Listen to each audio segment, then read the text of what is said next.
Okay, Rabbi Moshe Soloveichik will now give shir on Parshas Zachor. If you have any questions, please send them to me in the chat, and we will address them at the end of this year. Okay, just want to mention that this year is in memory of Chayesara Basalta Ben Zion HaKohen, Mrs. Borg.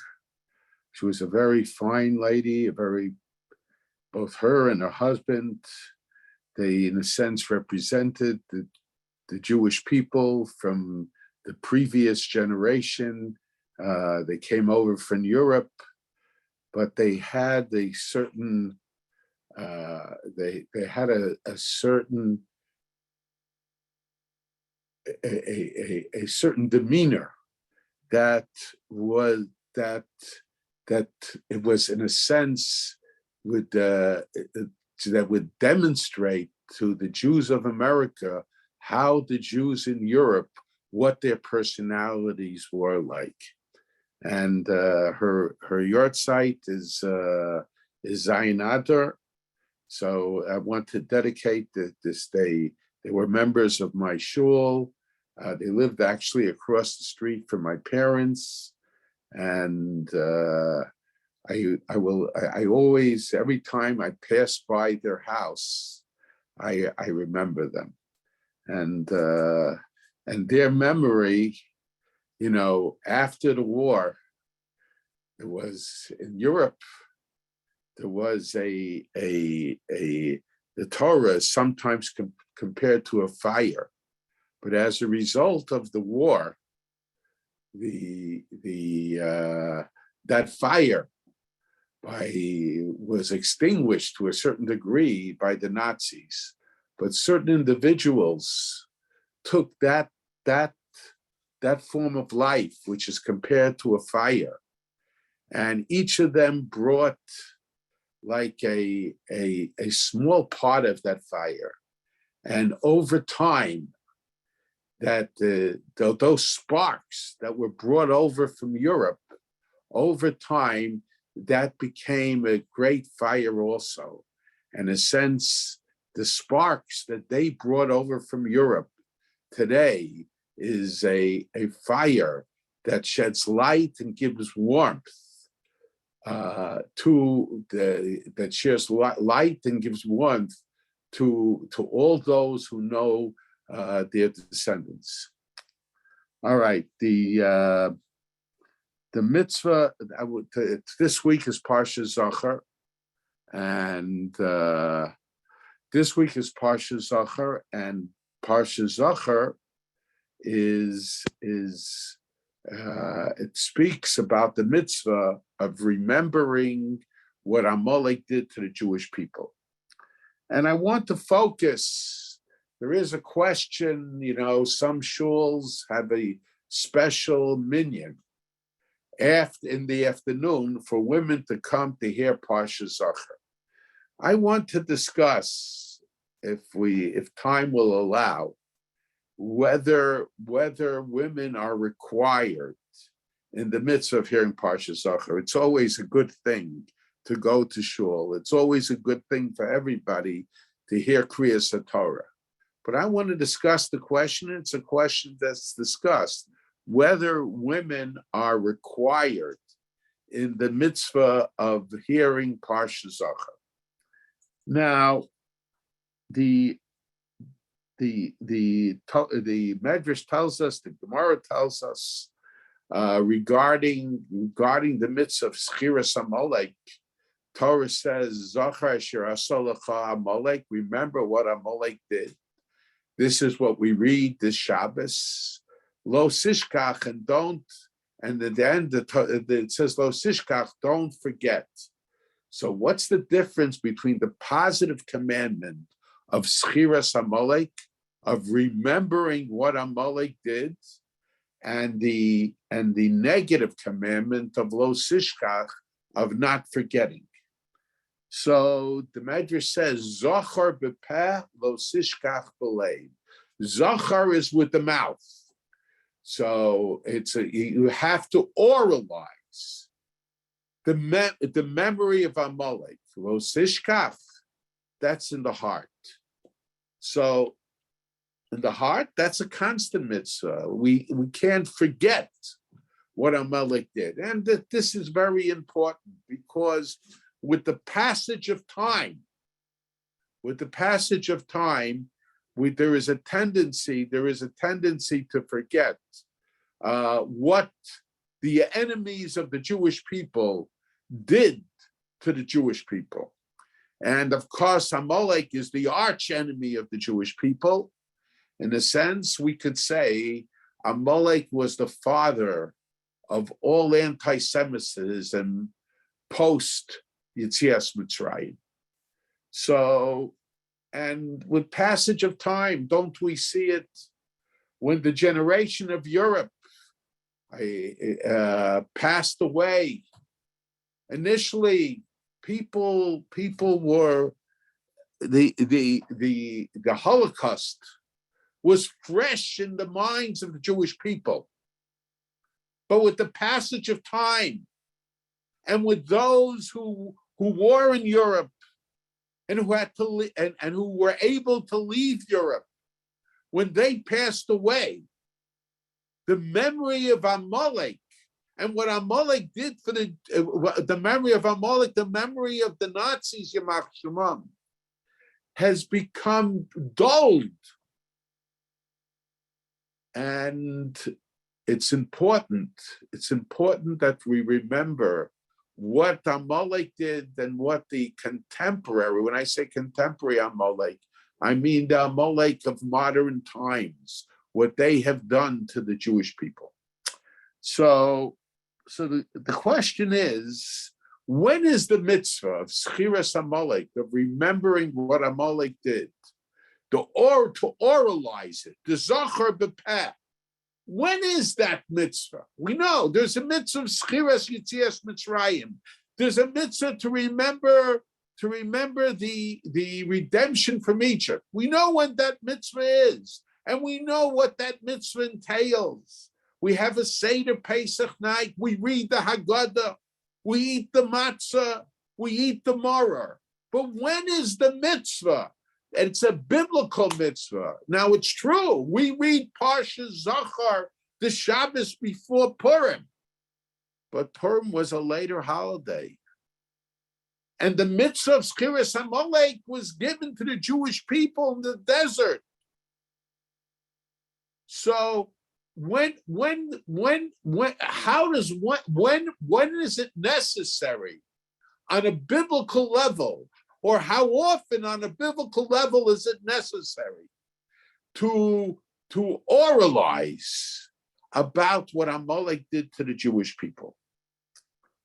Now, there's the chinuch. He mentions all kinds of possibilities. I want to focus, and the Ramban also mentions two possibilities. I want to focus on both those possibilities. The chinuch says that it's in the cycle of the reading of the Torah. In other words, when one reads the Torah, and the chinuch says that there was a custom, which is our custom, to read the Torah over a period of 1 year. And there was a custom to read it. The chinuch says, I don't know any other source for it, that there was a custom to read the Torah over a cycle of 2 years. And he says, which we know, there was a custom to read the Torah over a cycle of 3 years. So he says, depending in which community you are required to hear the Parsha of Amalek either over the period of 1 year, if you are in a community that reads the Torah over a period of 1 year, and once in a period of 2 years, if you're in a community that reads it over a period of 2 years, or once in a period of 3 years, if you read it over a period of Torah in a period of 3 years. And then he says, and then he mentions, which seems to be the final conclusion of the Ramban, that the mitzvah of Schiras Amalek, of remembering what Amalek, is similar to the mitzvah of Schiras Yetzias Mitzrayim, of telling over about the Exodus from Egypt, what we do Pesach time, except that there is no set time for it. There is a mitzvah, he says, to tell our children and our grandchildren about what Amalek did to the Jewish people. And in other words, to perpetuate that, not to let it to be forgotten. So that's the mitzvah. That's the mitzvah according to the chinuch. Now I think the Rosh, he says it's a mitzvah to read it once in a 12-month period, because the Gemara says that a person who dies, the first year, the first 12 months after he died, the memory is fresh in the minds of people. But after 12 months, people begin to forget. Since people begin to forget after 12 months, it's important that every 12, that the Schiras Amalek, there should be an oralization about what Amalek did over a 12-month period. Now, it's true, only the Baal Koreh reads from the Torah, and the Rosh says that it's a mitzvah of reading it from the Torah. Now the question is, where did he get it? Where did we see? It says, remember what Amalek did. Where do we see, according to many opinions, that the mitzvah is not just in telling over, but the mitzvah is in reading it from the Torah? We see that because in Parshas B'Shalach, which talks about Amalek, and this we read this on Purim, talks about Amalek, the Amalek attacking the Jewish people. The Torah says that Sov Zosi Karon B'Sefer, write it as a remembrance in the Torah, V'sim Ba'asna Yehoshua, and put it into the ears of Yehoshua. So part of Schiras Amalek is having it as a remembrance from the book. What is the book? The book is the Sefer Torah. So we have to remember it from the Sefer Torah. And so we see that there's a special mitzvah of Schiras Amalek, according to many Rishonim, and it's based on the Pasuk, that of remembering it from the Sefer Torah. It's not enough just to give a speech about it. It has to be remembered from the Sefer Torah. Now we have to understand on a hashkafa level, why does it have to be remembered from the Sefer Torah? And then, and personally, if not for what the Rishonim say, I would say that there are two mitzvahs of Schiras Amalek, because it's very interesting. The Torah says, Sov Zosi Karon B'Sefer, write this as a remembrance in the Sefer, in the Torah, Uchsim Ba'asna Yehoshua, and write it in the and put it in the ears of Yehoshua. So the question is, why put it in the ears of Yehoshua? So some say that here is a remez, there was a hint here that Yehoshua was going to succeed Moshe Rabbeinu. Okay, but he got the whole Sefer Torah also. Who did Moshe Rabbeinu give the Sefer Torah over to? To the Jewish people of the next generation. Who was the leader of the Jewish people of the next generation? Yehoshua. So why was it necessary? Why did the Torah, and certainly Moshe Rabbeinu, told the whole Torah over to Yehoshua? Not just the Torah Shebechsav, not just the written Torah, but the oral Torah was also given over to Yehoshua. So why specify in regard to Amalek, Uchsim Ba'asna Yehoshua, put it into the ears of Yehoshua? And I think the reason is, why is it Sim Ba'asna Yehoshua? Because it seems when we remember what Amalek did, it's not enough to remember the first war that Amalek waged against the Jewish people. But Amalek throughout the generations has been hostile to the Jewish people, has killed the Jewish people. And it's very interesting. The Ravid's opinion, the Ravid in his parish on the Safra, in his commentary on the Safra, says that there are 4 parshios that one can fulfill the mitzvah of Zikaron Amalek, of remembering Amalek.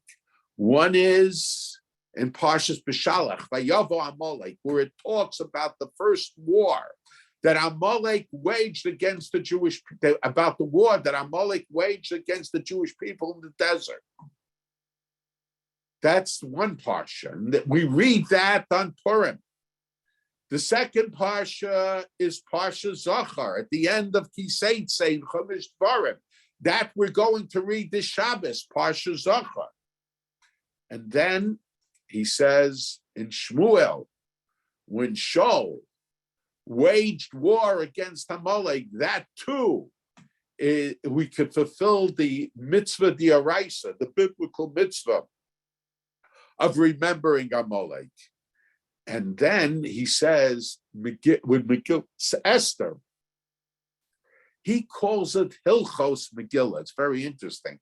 He doesn't call it Megillah Esther, but he calls it Hilchos Megillah. A person who reads it literally can make the mistake and think that he's saying, and some have made that mistake, that by learning the laws of Megillah, so you fulfill the mitzvah of Schiras Amalek. I think the reason the Ravid calls Hilchos Megillah, because the ultimate purpose of the Megillah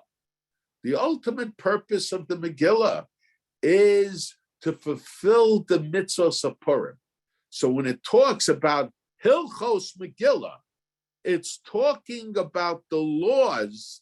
It's talking about the laws of Purim that are mentioned in the Megillah, because that's the ultimate goal of the Megillah. So that's why it's so. But it included, so we see included in Schiras Amalek is remembering about the battle that Shaul waged against Agag, and also includes about Haman. Haman was a descendant of Agag. Agag was the king of Amalek.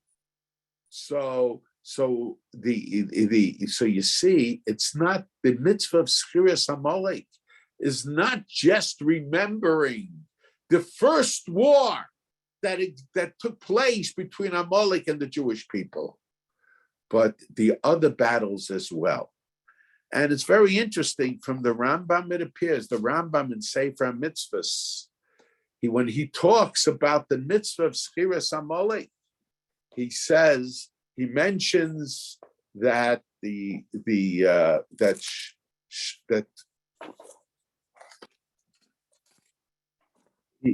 mentions that Shaul waged war. Shmuel told Shaul to wage war against Amalek, but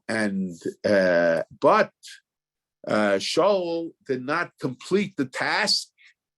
But and among those that he let live was Agag.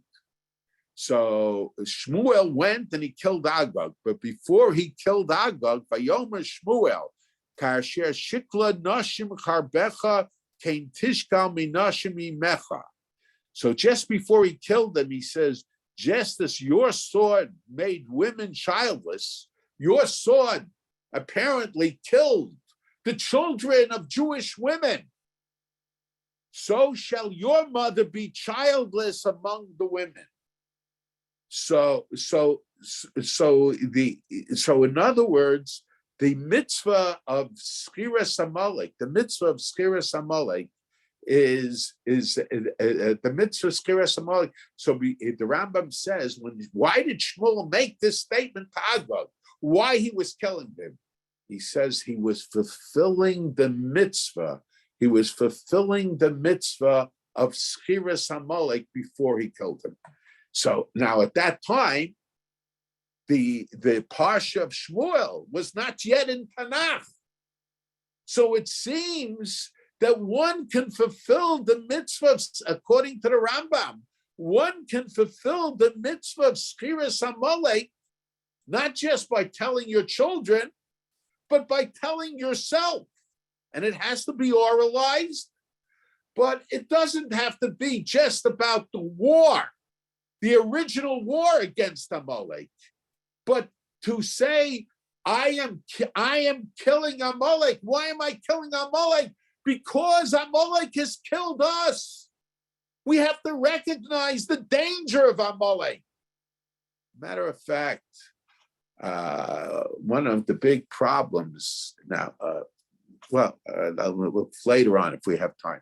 So the mitzvah, so according to the Rambam, the mitzvah of Schiras Amalek is remembering what Amalek did afterwards. And it's interesting. My father would say that the Parsha in Shmuel starts that when Shmuel gives the message to Shaul to wage war against Amalek, he says, Parkadati, in the name of God. God says, I remember what Amalek did. And the question is, why does God use the expression Parkadati? What is the difference between Parkadati and Zacharti? Schira means to remember. Parkadati means to remember the way my father understood it. It means something in the present reminds me about the past. Something in the present, there is some connection between the present and past. And when Shmuel tells over that he told Shaul to wage war, es hachatayim es Amalek, the sinners of Amalek. Why didn't he say it, the sinners of Amalek? Why didn't he just say es Amalek? So my father suggested the reason God told Shmuel to tell Shaul to wage war against Amalek, because Amalek in their time was following the path of the ancient Amalek, and they were out to destroy Jews, and they killed Jews. And if there is a mitzvah of Mechias Amalek, the mitzvah when the Navi comes and tells us that you have to, my father felt that the mitzvah of waging war against Amalek is only when the Navi comes and tells us. He was medayik from the Rambam in the Hagdama to Parashas Mishnah. Why? So in other words, why do you need a Navi to tell you that we have to wage war against Amalek? Because the Navi comes and tells us that HaKadosh Baruch Hu feels that the Amalek, the contemporary Amalek, is following the path of their ancestors.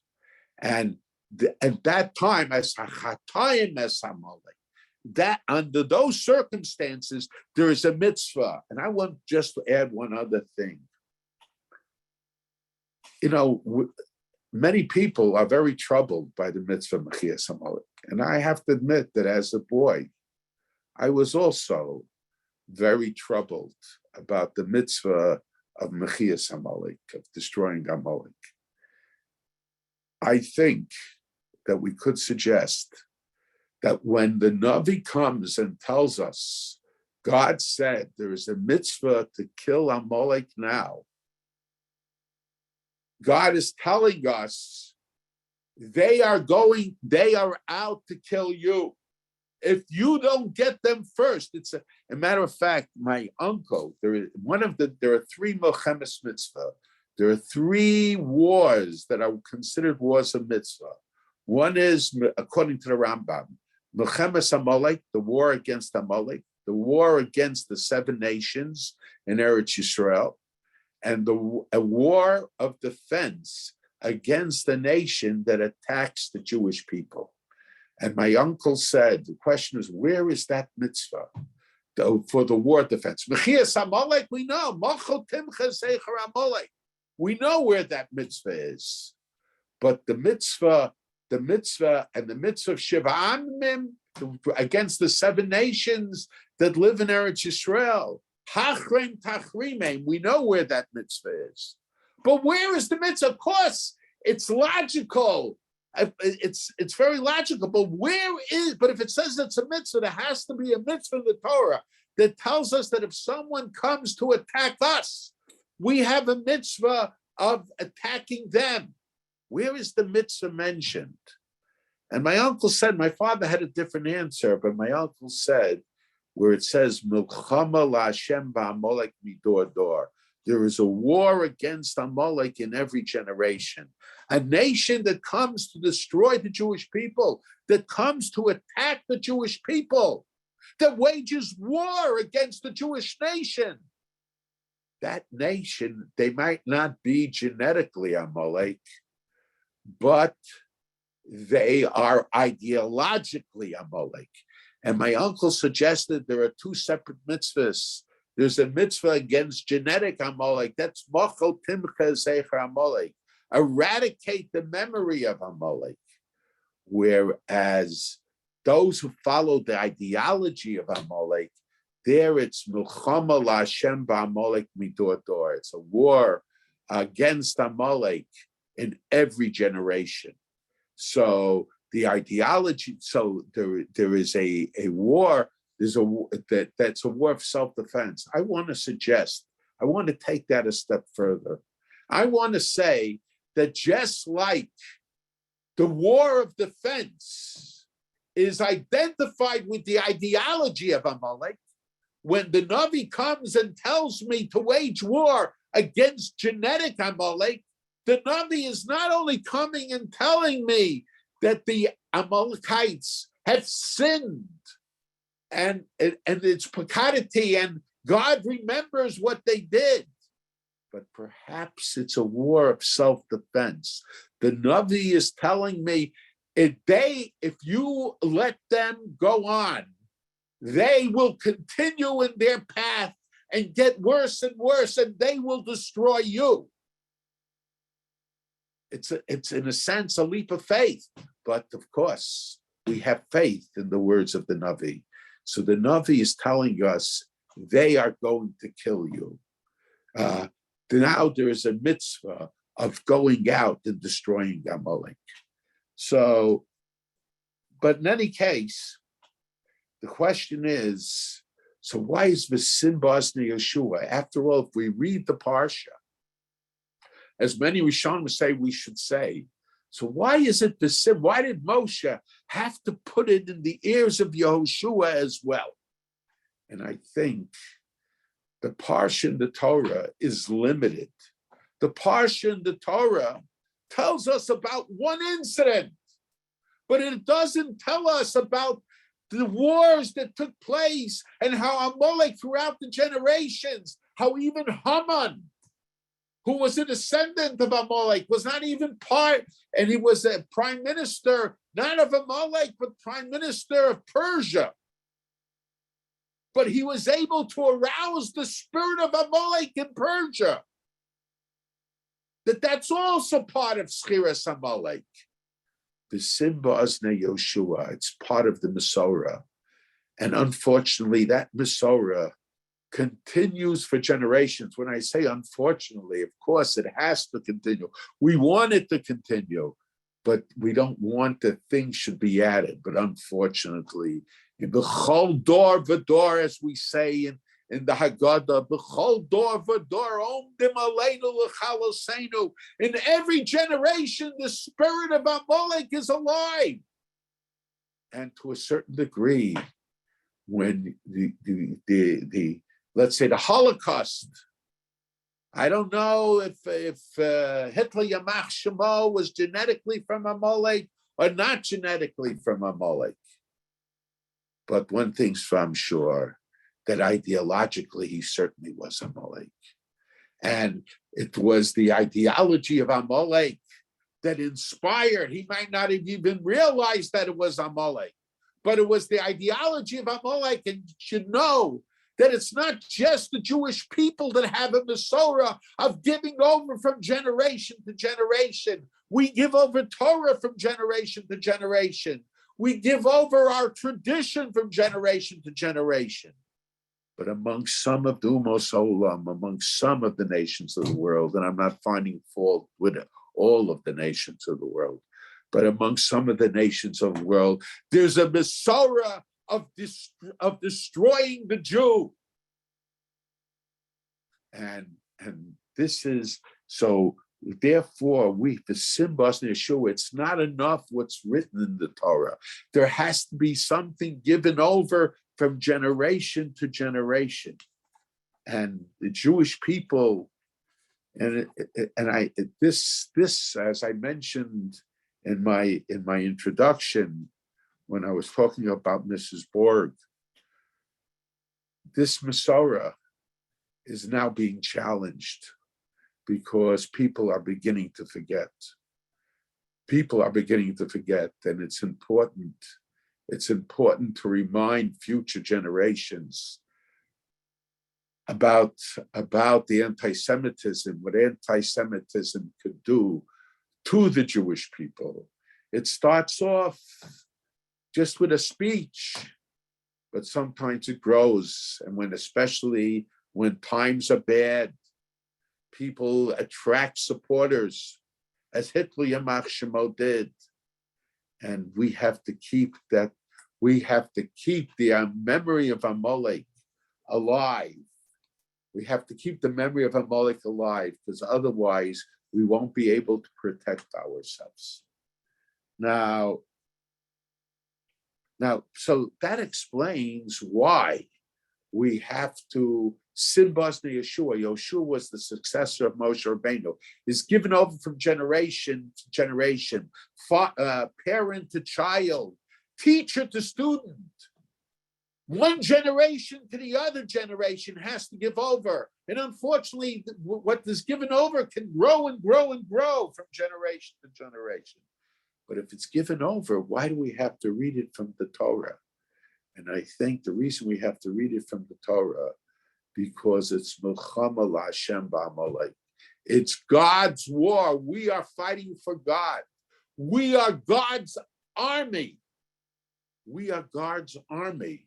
And because we are God's army, we read, and from the Rambam it appears there was a special mitzvah before they went to war to remember what Amalek did.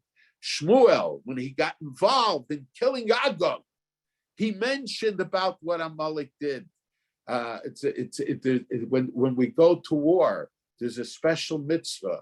So first, in other words, it's to tell us, in a sense, to understand the danger of Amalek and the past of Amalek and the tradition of Amalek. That's part of it. But we read from the Torah itself, because we read from the Torah in order to know that we read from the Torah that we are going to fight Amalek as God's army. We're going there to fight Amalek as God's army. It's God's war. And it's interesting. There is a machlokus. There is a dispute between the Magen Avram and the Mishnah Berurah. The Magen Avram says, and we saw that to a certain degree, the Ravid agreed with him, that you could fulfill the mitzvah of Schiras Amalek, of remembering Amalek. You could fulfill that mitzvah of Schiras Amalek, of remembering Amalek, with either Parshas Zachor, as we do the Shabbos before Purim, or you could fulfill it with the mitzvah, with the Parsha Vayavo Amalek, which we read on Purim. That's the opinion of the Magen Avram. The Mishnah Berurah disagrees. He says you can only fulfill the mitzvah with the Parsha of Zachor, of remembering Amalek. Why? Because Parsha Zachor mentions Macho Timcha Zeich Amalek. It mentions the mitzvah of eradicating Amalek. The mitzvah of eradicating Amalek. Now, according to the Mishnah Berurah, so eradicates the mitzvah. So the mitzvah of Schiras Amalek is to, according to the Mishnah Berurah, is to emphasize to us not just the danger of Amalek, but the requirement we have to fight Amalek. But according to the Magen Avram, we could say that when we say Milchama L'Hashem Ba'Amalek Midor Dor, it means our war for God. Our war for God. I know it's true, it's God's war, but we're his army. We're fighting for him.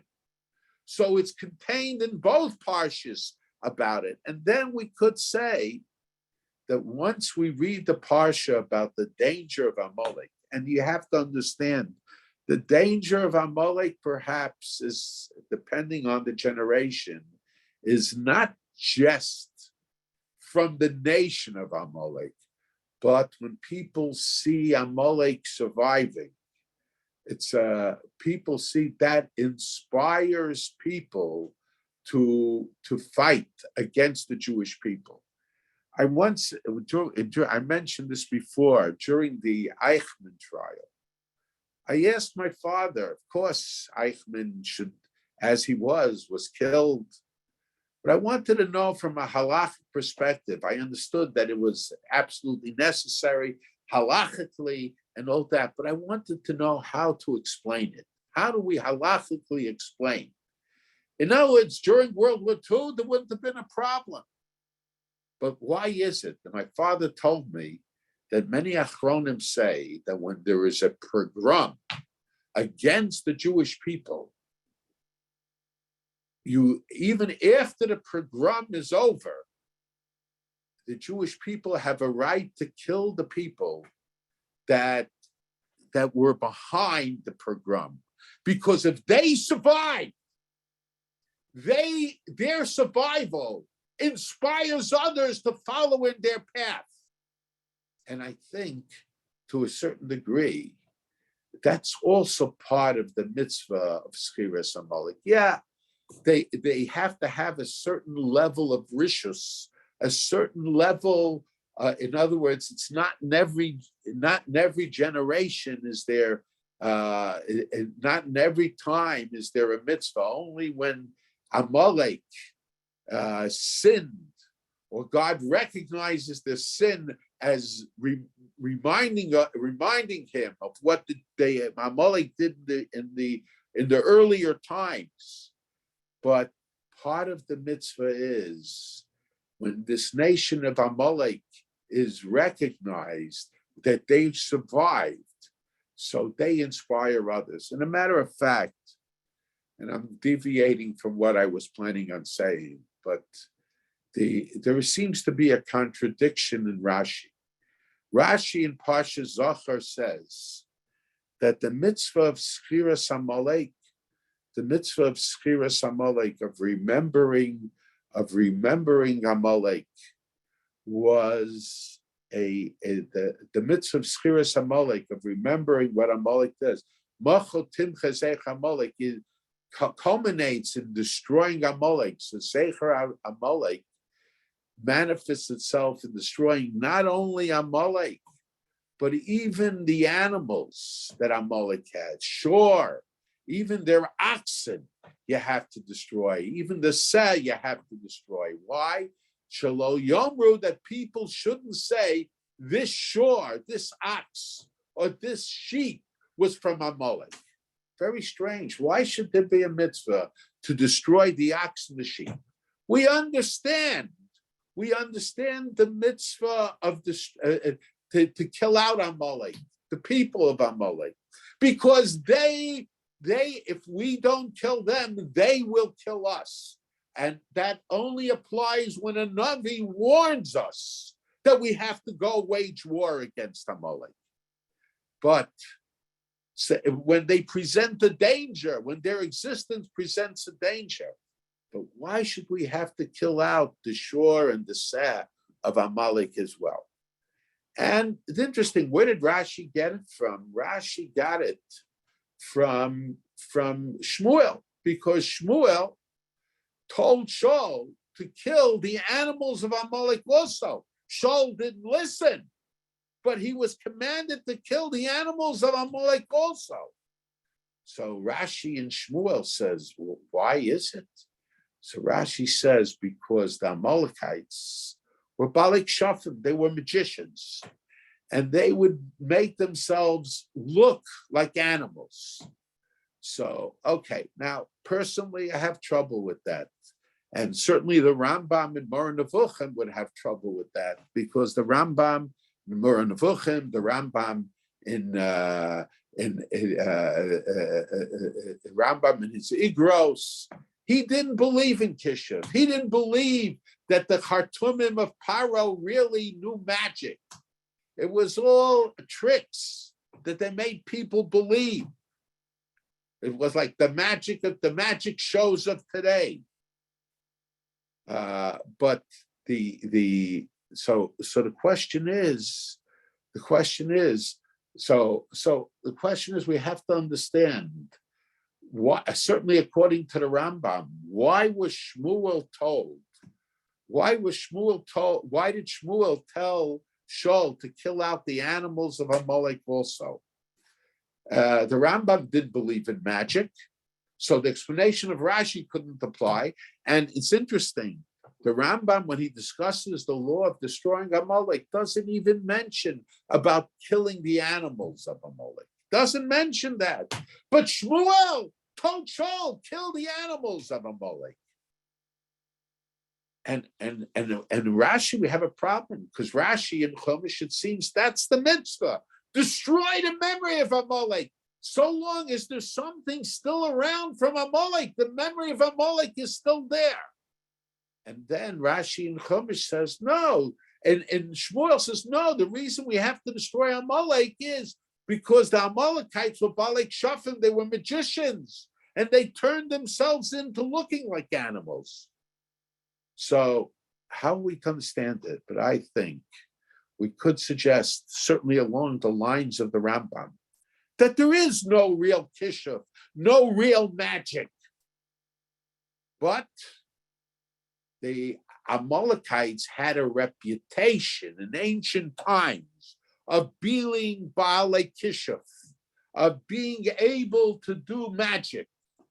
And if the animals of Amalek remained alive, the people, the people in the people of the nations of the world will say Amalek survived, even when all of the Amalekites were killed. There will be this feeling the Amalekites survived. So who cares? The answer is, if they believe the Amalekites survived, that will inspire them to wage war against the Jewish people. In a sense, Amalek is a rodef.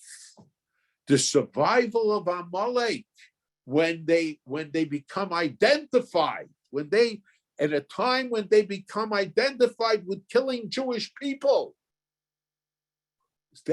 their survival inspires their perceived survival, inspires others to wage war against the Jewish people.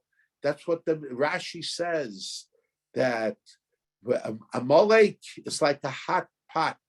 All the nations of the world were scared to start up with the Jewish people after Yetzias Mitzrayim, after the Exodus from Egypt. But Amalek opened the gates. Amalek jumped into the hot pot, and he became destroyed. But he lowered the temperature of the hot pot, and others followed.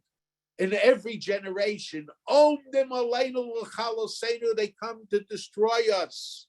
And who is their inspiration? Amalek is their inspiration. That's why. So in a generation where there was belief that the Amalekites were magicians who could turn themselves to look like animals. It was necessary for the animals to be killed out. But where that memory is no longer there, where there's no presumption of this type of magic, so it was necessary for Shmuel to say, kill out the animals, because if the animals survive, they'll say the Amalekites survive, and that will inspire future generations to wage war against the Jewish people, to kill the Jewish people, to as Shmuel Hanavi said, Shmuel Navi says, it will inspire people to make Jewish women lose their sons, lose their children. So because of that, there's a mitzvah, and in those situations, the Navi comes and says, kill out not just Amalekites, but their children as well. But when that necessity doesn't exist, there isn't a mitzvah. So, and Rashi says, Shelo Yomru, when Rashi mentions it in the Chumash, why do you have to kill out the animals? Shelo Yomru, the people shouldn't say, this is the sheep of Amalek. In other words, what do we care if they say this is the sheep of Amalek? On the contrary, it will remind us that Amalek is destroyed. No, it will make them think that Amalek is still alive. But that is no longer a concern anymore. So that only applied in the time of Shmuel. That certainly would not apply. That certainly would not apply in our time. And this is all based on the idea a person has to assume responsibility not only for what he does, but what he causes to happen. And Amalek causes future generations, whenever Amalek is identified with destroying the Jewish people, whenever Amalek is identified with destroying the Jewish people, whenever Amalek is identified with destroying the Jewish people, their survival not only represents a danger for us from the Amalek, but it represents a danger for us from the spreading of the ideology of Amalek. And the ideology of Amalek is the destruction of the Jewish people. Now, I'll tell you, there's a lot more here, but now it's very interesting. Just I'll go a little further, but the Minchas Chinuch, the Chinuch says that women are not required in Schiras Amalek. Now, the Rabbi Yonason Adler, the Rabbi of the Chassam Sofer, so he said that women are required in the mitzvah of Schiras Amalek. But the Chinuch says that women are not required in the mitzvah Amalek. Why? He says because they don't have the obligation of waging war against Amalek.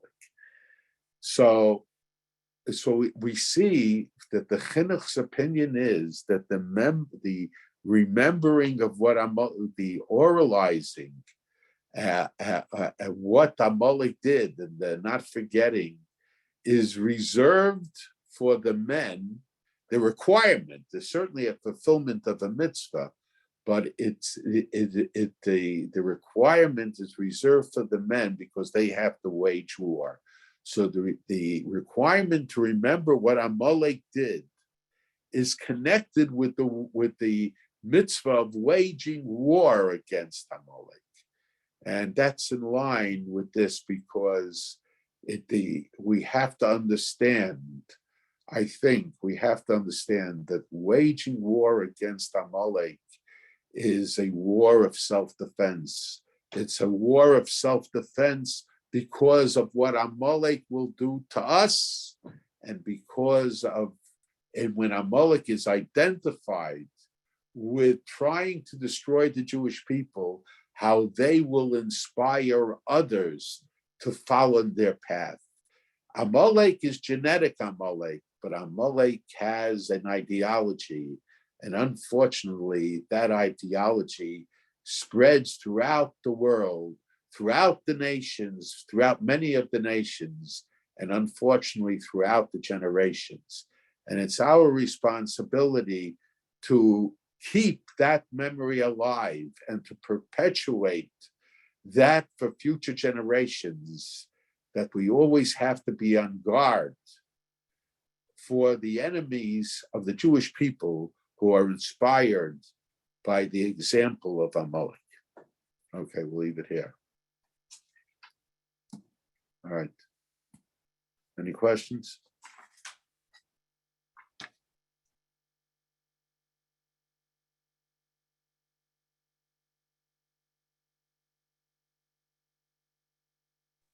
If you have any questions, please put them in the chat.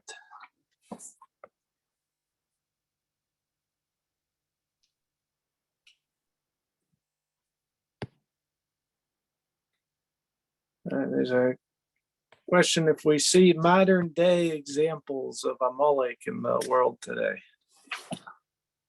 I think if I was to say example of Amalek today, I don't know how you define today, but if you want to define Amalek today, I would say Iran.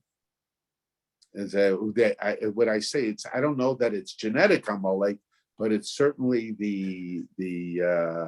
and I'm not saying everybody in Iran, but certainly the present leadership in Amalek would be an example of contemporary ideology of Amalek.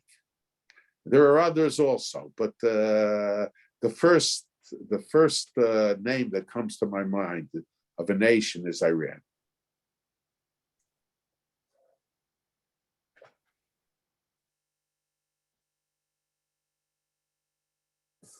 Okay.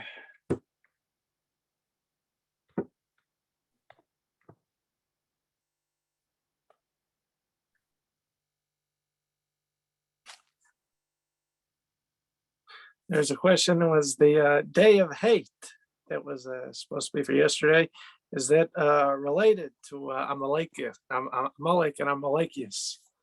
Yeah, there's no question that it's although not much happened, but it's clearly inspired by Amalekius. You'd say the It's ideology. inspired by Amalekius and inspired by people wanting to feel big, very small people who want to imagine that they're very big. Okay. All right. Any other questions?